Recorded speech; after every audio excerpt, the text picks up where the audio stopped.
Et à propos de l'Union européenne, ce nouveau bras de fer qui est en cours entre la France et la Commission. Motif, le projet d'accord de libre-échange avec les États-Unis. Paris, comme plusieurs autres capitales, souhaite en exclure ce qu'on appelle l'exception culturelle. Pour la France, la culture n'est pas un bien comme les autres.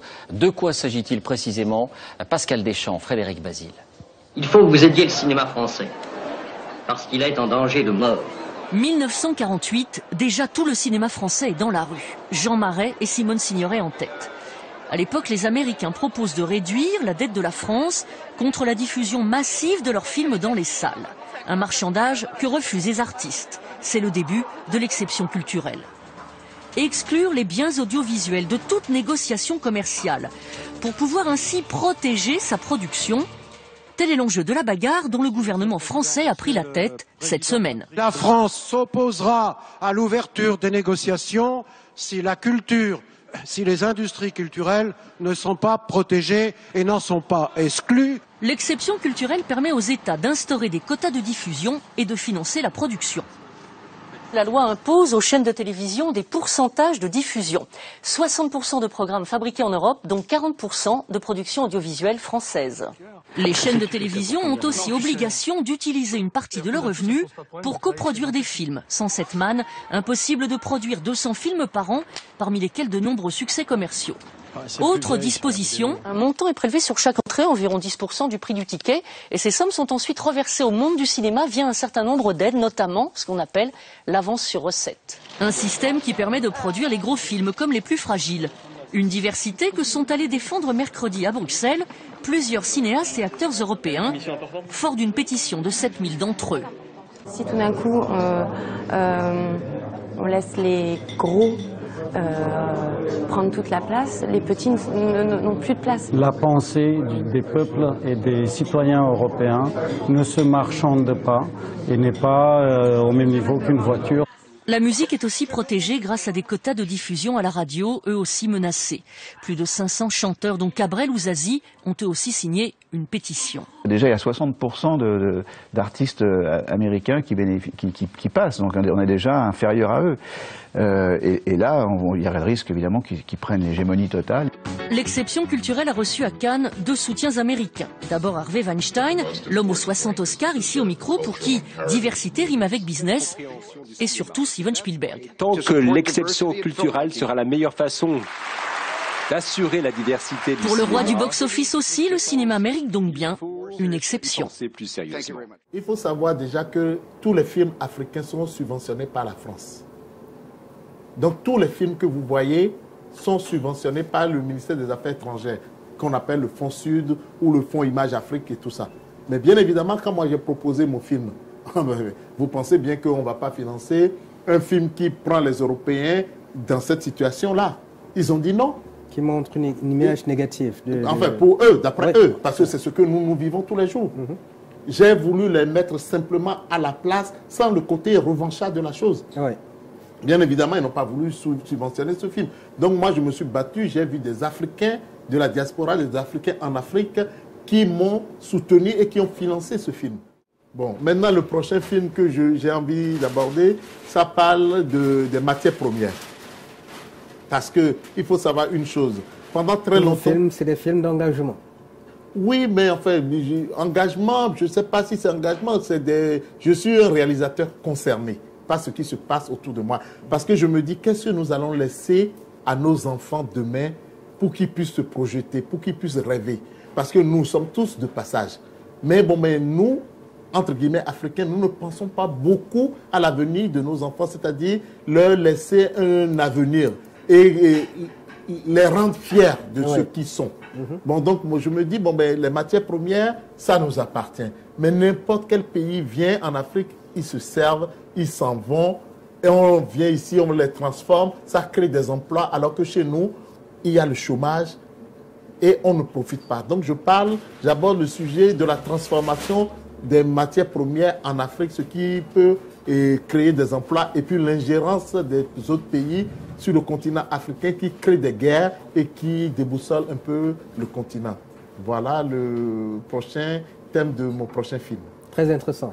Et concernant maintenant la distribution et puis l'accessibilité des produits cinématographiques auprès de la communauté africaine, quel est le vrai problème? Pourquoi est-ce que les Africains n'aiment pas soit aller regarder les films, soit pourquoi est-ce qu'il n'y a pas un très grand intérêt pour eux par rapport au... Il faut savoir que depuis des années, bon, quand vous êtes ici en Europe par exemple, et on vous montre des films, parce que je vous ai dit tout à l'heure que les films sont financés par l'Europe. Oui. On vous montre des films de la famine en Afrique ou de l'excision, que ces problèmes qui sont abordés dans les films. Le sida. Ou le sida. Vous venez ici, ce n'est pas pour parler que de ces problèmes. Vous ne vous projetez pas. On ne voit pas beaucoup de rêves dans nos films. Les films, parce que bon, celui qui... C'est fait exprès tout ça, hein, parce que c'est la guerre des images. Nous vivons à l'époque de la guerre des images. Celui qui envoie tout ça, ça ne te donne pas envie d'aller dans les salles de cinéma pour aller regarder tous ces problèmes-là, alors que nous sommes déjà confrontés à tous ces problèmes, à d'autres difficultés en étant en Europe. Et malheureusement, en Afrique, le problème qui se pose, c'est que la plupart de nos dirigeants sont incultes. Malheureusement, c'est vrai. Parce que comment expliquez-vous qu'aucun pays, pratiquement dans tous nos pays, il n'y a pas une salle de cinéma dans nos pays. Et puis quand vous allez dans nos pays, les gens disent qu'il faut aller à l'Institut français pour aller voir un film. Quand même, on dit que nous sommes indépendants depuis plus de 50 ans. Où est la fierté de nos dirigeants de ne pas pouvoir avoir une salle, ne serait-ce qu'une salle de spectacle, ou même s'il ne peut pas faire une salle de cinéma, faire des salles polyvalentes où on peut projeter des films, comme on peut faire du théâtre, comme on peut faire des concerts, des conférences. Donc je ne comprends pas. À travers les salles de cinéma, on peut éduquer les gens, on peut distraire les gens, on peut retrouver les gens ensemble. Et là, il n'y a pas... Et puis le cinéma crée des emplois. Et nos dirigeants ne comprennent pas que le cinéma peut générer des emplois et créer et amener du tourisme et vendre aussi le pays à l'international. Ils ne pensent pas à ça parce qu'il ne faut pas faire Sciences Po tout de même pour savoir que bon, quand on fait un film et que quand on amène les films dans les festivals ou quand les films sortent à l'international. Et que surtout, ce qui serait important, le jour où nos films seront rentables en Afrique, on n'aura pas besoin de l'extérieur. En ce moment, vous allez voir que l'extérieur viendra à nous. Vous voyez bien dans nos chefs de chaîne de télévision, moi je le dis sincèrement, nos chefs de télévision, on les a habitués à leur donner des films qui ne parlent même pas d'eux. Des films qui les abrutissent. Et comme c'est gratuit, le colon fait son travail. C'est-à-dire que, en fait, on envoie des images comme ça qui dévalorisent l'Afrique. Et comme ça, nos dirigeants, ils passent ces films-là.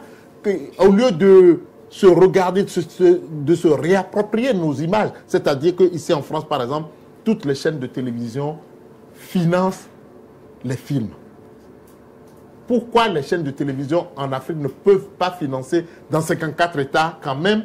Et ce qui me choque, quand il y a les grands rendez-vous cinématographiques comme Cannes et Berlin ou les États-Unis, il n'y a pas de films africains. Comment ça se fait que les dirigeants africains ne peuvent pas financer leur propre image, positiver pour que nos enfants se projettent, pour rêver que nous aussi on est grands? Il y a eu des grands inventeurs en Afrique. Il y en a toujours. Mais bon, le complexe du noir ou de l'Africain, c'est toujours ce que fait le blanc, il est mieux que nous. Arrêtez d'être complexé et arrêtez de penser que c'est le blanc qui va venir faire les choses à votre place. Battez-vous, changez l'avenir, avancez pour que nos enfants puissent se projeter. Et c'est ce que moi j'ai comme message à donner. Croyez dans vos rêves, allez au bout de vos rêves. Personne, parce que les rêves, personne ne peut vous empêcher de rêver. Rêvez et ne rêvez pas petit, rêvez grand. L'Afrique est un continent qui est énorme et on a tout sur ce continent. Rêvez grand et battez-vous. Ne soyez pas complexés, soyez décomplexés. Voilà. Merci beaucoup. C'est moi qui vous remercie. Je me suis trouvé à l'âge de 40 ans en vadrouille à travers l'Afrique, au Congo du temps de Lumumba. 40 ans, j'avais 40 ans. Quand j'ai pris conscience que le cinéma facilitait la prise de conscience, parce que le cinéma c'est un meeting permanent avec le public. Dans une salle de cinéma, vous avez catholiques, musulmans, gaullistes, communistes et tout ça, quand le film est bon, chacun perçoit et accepte ce qu'il veut. C'est ça qui m'a amené au cinéma pour mieux poursuivre ma quête de militantisme. Maintenant, si vous me demandez ce que je préfère individuellement, je préfère la littérature que le cinéma. Mais ça, c'est un luxe. De nos jours, la littérature est un luxe. Mais pour prendre le raccourci de l'histoire avec la tradition de l'oralité, le cinéma devient pour nous un outil important.